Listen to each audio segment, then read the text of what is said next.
Hello friends, আসসালামু আলাইকুম।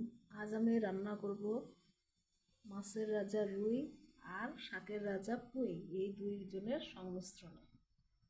আমি এখানে শাকটা ধুয়ে নিয়েছি সুন্দর করে, আর এখানে রুই মাছের মাথাগুলো সুন্দর করে কেটে নিয়েছি। মাথার সাইজগুলো অবশ্যই একটু আলাদাভাবে কাটছি আমি, এটা এরকম করে যেন থাকে।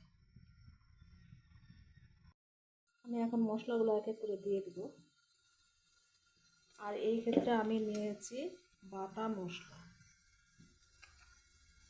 বাটা মরিচটা নিয়েছি। আপনারা চাইলে গুঁড়া মরিচও দিতে পারবেন।